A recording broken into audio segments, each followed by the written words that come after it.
Hello again, and welcome back to An Aesthetic Education. As we near the end of 2024, we are also reaching the conclusion of this, our second season. Throughout this journey, which we have taken together, we have explored many of the great literary, artistic, and philosophical achievements of the Dark and Middle Ages. From Chaucer's Canterbury Tales to the poetry of Lorenzo de' Medici, we have seen how some of the greatest writers of the period grappled with the complexities and uncertainties of their times, how the artists of the age sought to bring about a sense of beauty, combined with the purpose of bringing the divine to earth. Finally, how the spirit of the Renaissance, this burgeoning rebirth of cultural life, was driven in large part by the youthful vigor and striking courage of those geniuses who found their muses and created art that still inspires us these many centuries later. Now that we have seen the path ahead, the point where the medieval period begins to transform into the early modern world, we can finally explore a point of origin of many of these ideas and the very birth of our English language. Consider for a moment the very nature of our desire to tell each other stories. Imagine for a brief instance how many works of writing, of philosophy, myths, and histories have been written in the millennia dating back to the ancient world. Now consider exactly how many of those works have survived to our modern times. Of the over 120 plays written by Sophocles, we only have 7 that have survived fully intact. The Epic of Gilgamesh, which is widely considered our oldest surviving story, disappeared for thousands of years until it was rediscovered in an excavation at Nineveh in the 19th century. We lose things over time. They disappear. And with them goes our understanding and ability to learn about who we are, where we come from, and what makes us human. But when we have those brief moments of discovery, where something that was once lost is found, it shines like the brightest of light and illuminates the darkness that surrounds us. Today we begin a 2-part exploration of one such story, a story that provides one of the few direct links to that world lost in the mists of time, of that period before England was England, before English as a language was what we know and understand, and long before the world's monsters appeared in forms that were much harder to recognize. This is the myth of England, and the origin point of what we know of as English literature and the English language. So let's begin with a step into the English of the Dark Ages, and try to light those torches that will lead us back towards the power, wonder, and splendor of the story of Beowulf.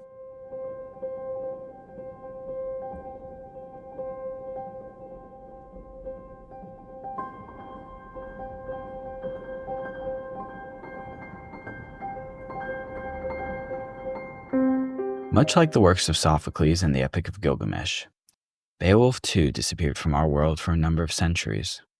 The single surviving copy, written onto vellum parchment probably around the year 1000, was lost after the Norman conquest of 1066. It was only through the happenstance and randomness of events that a single copy survived the centuries, ending up in the library of the antiquarian and bibliophile Sir Robert Bruce Cotton, MP, who lived from 1571 to 1631. His library was moved to Ashburnham House in the early 18th century, where in the year 1731, a fire broke out. This fire was a disaster, as it destroyed 13 manuscripts and damaged over 200 others, including the sole copy of Beowulf. As restoration efforts were made to the Beowulf manuscript, it brought about a renewed level of interest and scholarship into the work, which of course culminated in the scholarly work of J.R.R. Tolkien in the 20th century. The story of Beowulf existed in written form for many centuries before the year 1000. Linguists have narrowed down the date of its original writing between the years 700 to 750 AD. This conclusion can be drawn due to the nature of the use of English, or Old English as we would term it today, in the telling of Beowulf's story. The evolution of the English language and the role that Beowulf plays in it is key to understanding the significance of this work. Following the end of Roman Britain in the year 410 AD, the island that had once been a wealthy and advanced Roman province which had given birth to a unique Romano-British culture, slowly began to crumble. As Britain entered the Dark Ages, the slow decaying of the Romano-British cities, culture, infrastructure, and systems of governance made it a prime target for invading barbarians. These Germanic tribes that raided Britain set up a long period of dispute and warfare, changing the historical and cultural face of the island forevermore. Nowhere were these changes more pronounced and influential than in the language that became the common tongue of Britain. With the advent of full Anglo-Saxon rule in the 5th century, came the West Germanic languages that would form the foundations of Old English. While there is perhaps a certain level of substrate influence on Old English from the common Brittonic language that was used during Roman rule by the common people, with the establishment of the various Anglo-Saxon kingdoms, Old English became the language of everyday life. It was divided into 4 regional dialects: the Anglian dialects, Mercian and Northumbrian, and the Saxon dialects of Kentish and West Saxon. Each region retained its own unique characteristics, vocabulary, and of course, grammatical rules. It wasn't until Alfred the Great in the 9th century, with the influence of his kingdom of Wessex and his strong educational reforms, that West Saxon became the standard for the written form of Old English. Throughout its main period of use, from the 5th to 11th century, Old English was closest in similarity in terms of word, sentence structure, and verbiage to its cousin language, Old Frisian, another Germanic language. When we compare Old English with our own modern tongue, they are 2 virtually distinct languages. Nouns, adjectives, pronouns, and verbs all made greater use of inflectional endings and forms in Old English. Unsurprisingly, considering its point of origin, Old English is far more similar in style and structure to German than anything else. With the coming of the Viking invaders in the later centuries of the Dark Ages, Old English continued to evolve and accumulated a variety of Old Norse words as well. This was mostly in the northern areas of England where Viking rule was strongest. But needless to say, the interchangeability and constant crisis of invasion led to a language that became both comprehensive and flexible. Due to the chaos of the time period, very little of the written works of Old English survived the intervening centuries. Certainly after the Norman conquest, William the Conqueror did everything that he could to remove the influence and culture of the Anglo-Saxons. This eventually ushered in the next phase of evolution of the English language to what we now refer to as Middle English. But until that point, the world and words of English were very much based around those decisive Anglo-Saxon examples of culture, daily life, and religious beliefs. The world of Anglo-Saxon England was one of great complexities, split alongside tribal, regional, and religious grounds. Early Christianity had a presence in Britain during the Roman era, but it was only following the Gregorian mission in the 6th century where Christianity was formally reintroduced into the Kingdom of Kent with the baptizing of King Ethelbert. From that point on, the battle for minds and souls of the inhabitants of what would become England would last for centuries. Paganism, of course, would have a revival when the Vikings invaded, but they too quickly fell under the influence and decisions of the early church. It's interesting to note that of the literature that we do have from this period, there are many points of contradiction that display the conflicting nature that existed between the pagan and Christian beliefs. The majority of the Anglo-Saxon literature that has survived to the present are works that were originally likely written from a pagan perspective, and with the Christian elements replacing the pagan ones at a later date. After all, the stories that were told to the common people were of course centered around the oral tradition of stories told by the fire at the end of the day. Not many people could read or write, but they knew their stories, their traditions, those pieces of knowledge which had been passed down from generation to generation. For the early church to be effective in finding their way into the hearts and souls of the population, they needed to replace these familiar stories and notions with the necessary religious elements to make them Christian. Yet the early church struggled to fully remove the pagan and secular elements from many of these tales or poems. In a time of great upheaval and uncertainty, the stories that spoke most to the inhabitants of the Anglo-Saxon world were those heroic tales, those stories that enshrined the value that they placed on the warrior spirit, fighting for one's home, the loyalty that one had to one's liege lord, and of course, the triumph of the human spirits. Loyalty and bravery were considered the highest of honors, but what is most striking about some of the surviving pieces of Anglo-Saxon literature is just how self-aware they actually are. These people did not hide behind the delusions of certainty or the guarantees that a cruel world would not take everything from them. In some ways, it was this strange combination of their Anglo-Saxon culture and the sense of value that they received from their religious beliefs, be it pagan or Christian, that in some ways provided a sense of hope that their life was worth living, no matter the harshness. I don't believe that we can ever truly understand the exact nature of the culture and way of life that stemmed from that mixture of early Christianity and the world of the Anglo-Saxon. We don't have enough surviving documents to ever see that full image of their way of life and their beliefs. But with the fragments that we do have, we can at least gain a sliver of insight. The Exeter Book, which is a codex of Old English poetry dating back to the 10th century, provides us with that tiny bit of insight.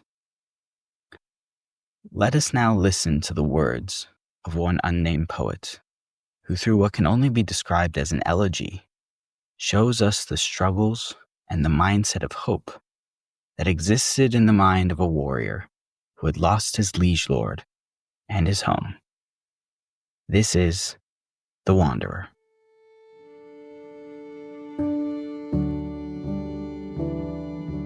Often the wanderer walks alone, waits for mercy, longs for grace, stirs the ice-cold sea with hands and oars, heartsick, endures an exile's road, a hard traveler. His fate is fixed. So said the wanderer, old earth walker, his mind choked with the memory of strife, fierce slaughter and the fall of kinsmen. Often alone at the edge of dawn, I must wake to the sound of my own sorrow, the mute song of a muffled heart, sung to no listener, no lord alive. I know the custom. A noble man must seal up his heart's thoughts, drag the doors of his mind shut, bind sorrow with silence, and be still. A weary mind cannot fight fate. A savage soul cannot find solace, help, or healing. Who wants fame, a home in the tribe's long memory, must seal off sadness, bind up woe. So often I've locked up my heart's sorrow in a breast hoard, a cage of bone, cut off from my kinsmen after I covered my gold lord in the dark hold of ground.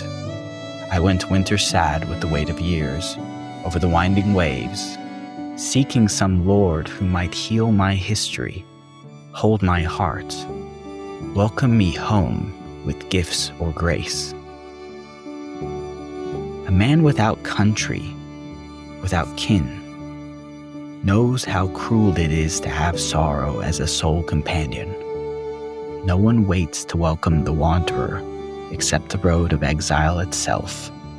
His reward is night cold, not a lord's rich gift of twisted gold or a warm hearth and a harvest of wealth. He remembers hall thanes, shared treasures, his place at the table, his lord's trust. His dreams are done, they taste like dust. Man knows who has lost his lord's counsel, how sorrow and sleep can bind the mind. A man may wander his own headland, discover his lord unburied, undead. He kisses and clutches his dream lord, lays in his lord's lap his head and hands, as he once did in those generous days when he knew the joys of hall and throne. Then the wanderer wakes without friends, alone except for seabirds bathing in the dusky sea, spreading wide wings as snow falls, frost feathers the land, and hard hail harrows the living. Then the wounds of the heart are heavier, aching so long for his lost lord, Sorrow is renewed with the memory of kinsmen wandering his mind, each guest a ghost who gathers and greets him with signs of joy, eagerly searching for old companions. They all drift away. The unknown floaters bring no known sayings or songs to him. Care is renewed for a man who must send his brooding heart over the bond of waves. So I can't think why in this uneasy world my mind shouldn't darken, sink into shadow, when I think through the lives of men, how warriors and retainers have suddenly slipped from the hall floor, brave ones gone. So the days of Middle Earth fail and fade. No man's wise till he's walked through winters, suffered a world of unshared grief.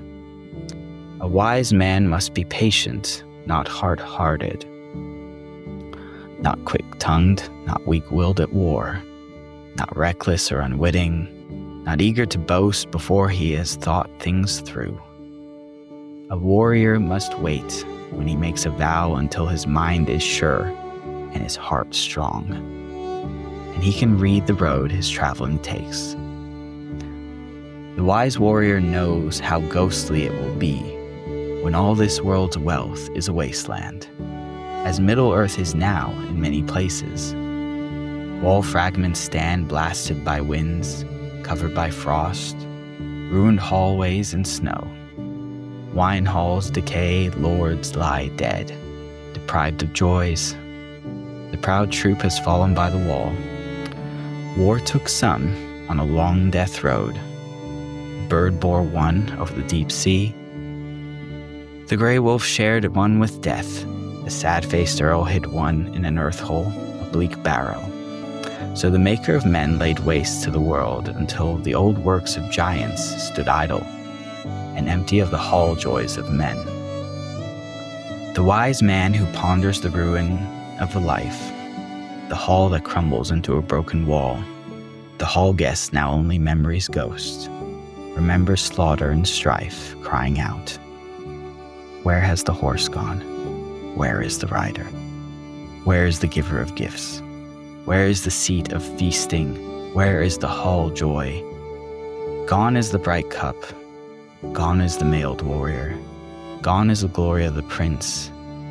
How the time has slipped down under the knight helmet as if it never was. The only thing left is the traces of the tribe, a strange high wall with serpentine shapes, worm-like strokes, what's left of ruins. The strength of spears has borne off earls, weapons greedy for slaughter. Some glorious fate. Raging storms crash against stone cliffs, swirling snow blankets and binds the earth. Winter howls as the pale night shadow darkens, sending rough hailstorms from the north, bringing savagery and strife to the children of men. Hardship and suffering descend on the land. The shape of fate is twisted under heaven. Life is on loan. Here goods are fleeting, here friends are fleeting, here man is fleeting. Here kith and kin are fleeting. Everything passes. All this earthly foundation stands empty and idle. So a wise man in mind spoke to himself as he sat.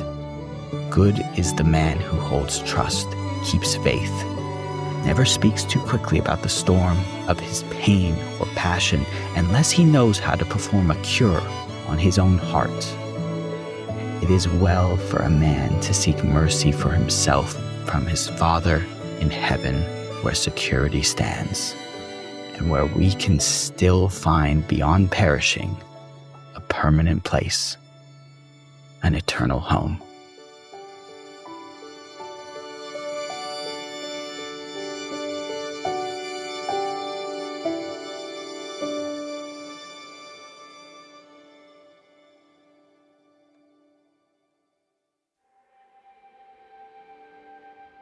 This is a poem about loss, about the loss of a home, of loved ones, and of the exhausting existence of being in exile. The poet, in an extremely adept way, takes us on a walk through the consciousness of our wanderer. It is a poem that is reflective, as it switches from moments of perception of the world that surrounds our main character and reflections of the trials and tribulations that exist within him. In an age of heroes, where the value that one brings to the world is through service, by protecting both hearth and home, by winning glory and treasure through acts of bravery, there is this sense of desolation, of emptiness that forms the most overwhelming of voids when our wanderer can no longer be who he is supposed to be. It is a philosophical lament of the fleeting nature of so much of what we love and our inability to necessarily understand and fully appreciate them. For many readers, the hope of providence and divine fulfillment that comes at the end of the poem may seem unsatisfactory in the face of the apocalyptic images that came before. It may seem a poor consolation that in the face of such overwhelming difficulty, the only hope that exists comes in the form of the glory promised in the world to come. No matter the metaphysical satisfaction or lack thereof that a reader may feel at the end of this poem, it does provide us a great level of perception into the Anglo-Saxon mindset and the difficult balance that they had to strike between living in their tough world and accepting it for how they found it, not how they wished it would be. The time of the Anglo-Saxon was a complex period of instability and varying loyalties. It is one that is blurred through the difficulties of everyday life, through the loyalties that one had to one's home, one's people, one's king, and one's god. This is the world that Beowulf inhabited, where his story gave voice to the struggles of the age, the moments of hope that existed, and the need for bravery no matter the odds. In part 2, we will look at the story of Beowulf and see how this piece of writing provides a voice to a point in our history that influenced so much, but that we in fact know so little about. Until next time, stay tuned. This has been Altalena. Goodbye.